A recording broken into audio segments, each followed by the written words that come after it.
दूसरे दूसरे राज्य से आकर दूसरे लोग आकर प्रधान शिक्षक बन जाएंगे।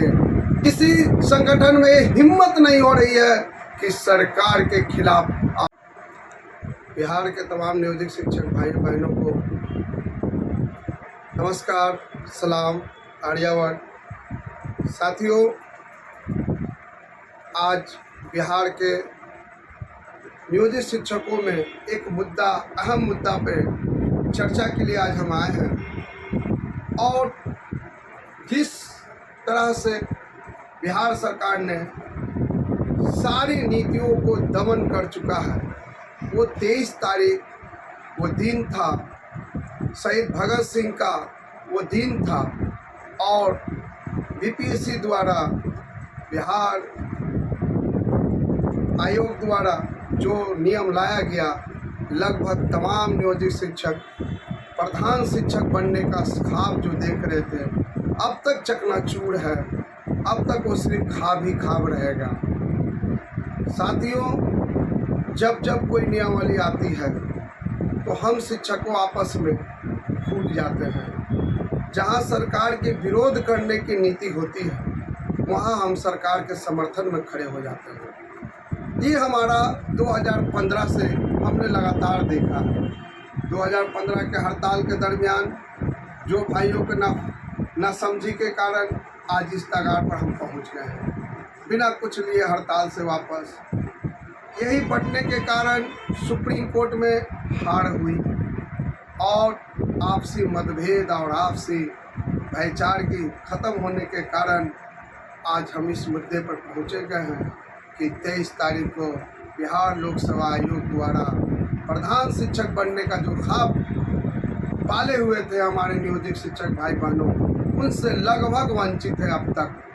साथियों, मुझे ये कहना पड़ रहा है कि जो लोग ये ठेका ले बैठे थे कि मेरा ही द्वारा ये होगा, मैं उनसे सवाल करना चाहता हूँ कि आपने किनके इशारा पर शिक्षकों को बांटा।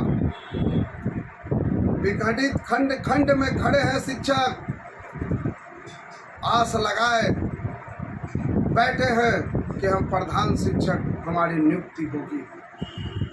अब होगी, कब होगी, ये सब कुछ आईने की तरह स्पष्ट नजर आ रहा है। साथ में अगर हम लोग एक होते, हमारी मांगे एक होती, तो मैं शायद अपनी आवाज़ को सरकार के कानों तक पहुंचाने में कामयाब होता।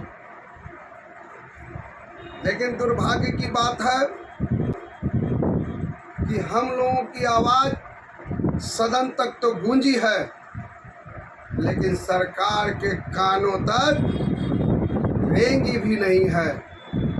माननीय उच्च न्यायालय, पटना हाई कोर्ट के कोई ऐसी आदेश नहीं है जिससे हम आगे की लड़ाई को गति दे सके। आहापोह की स्थिति बन चुका है। सारे संगठन एक मुखौटा के तरह खड़ा है, एक दर्शक के तरह बन पड़ा है। किसी संगठन में हिम्मत नहीं हो रही है कि सरकार के खिलाफ आवाज बुलंद करें। ये गलत नियम जो लाए हैं प्रधान शिक्षक बनने के लिए, सभी का अधिकार का हनन कर कर सरकार एक ऊपर से नई नीति लाकर हम पे थोप रही है।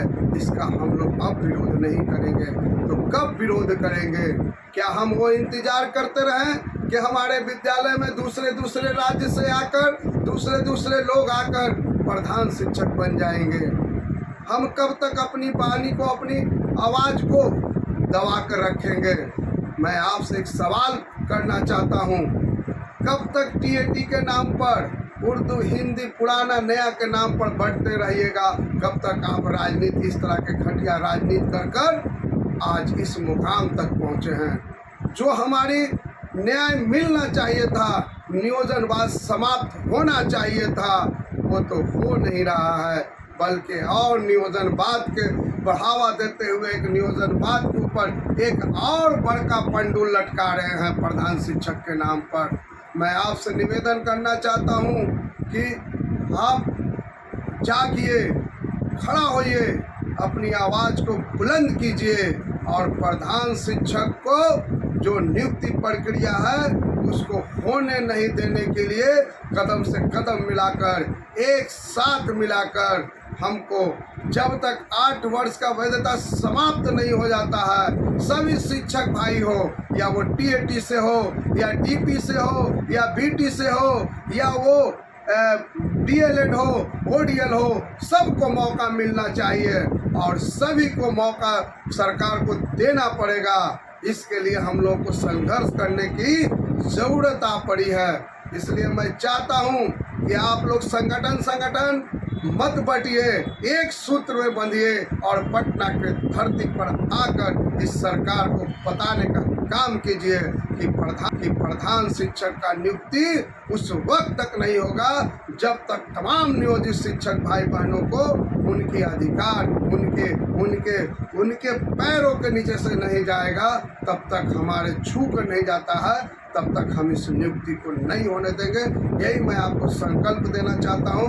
मैं आपको बताना चाहता हूँ कि हमें बंटने की जरूरत नहीं है। हमें एक सूत्र में जो सरकार के दलाली करते हैं, जो हमें आपस में खंड खंड में बांटने का काम कर रहे हैं, ये नया व्हाट्सएप जो यूनिवर्सिटी है जिसके तहत हर शिक्षक को कानों तक पहुंचाते हैं कि तुम टेट हो, तुम शिक्षा मित्र हो, तुम बीटी हो, तुम्हारा बहाली ऐसे है वैसे है, अनुकंपा हो, उर्दू हो, हिंदी हो, ये सब बंद कर कर तुम्हें एक आवाज़ देना होगा कि तुम नियोजित हो, तुम्हारे अधिकार का हनन हो रहा है, इसलिए आपको ही आगे आना पड़ेगा।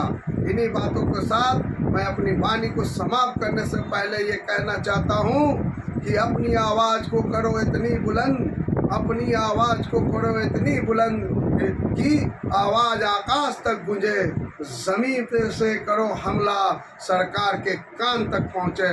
जय हिंद, जय शिक्षक साथियों।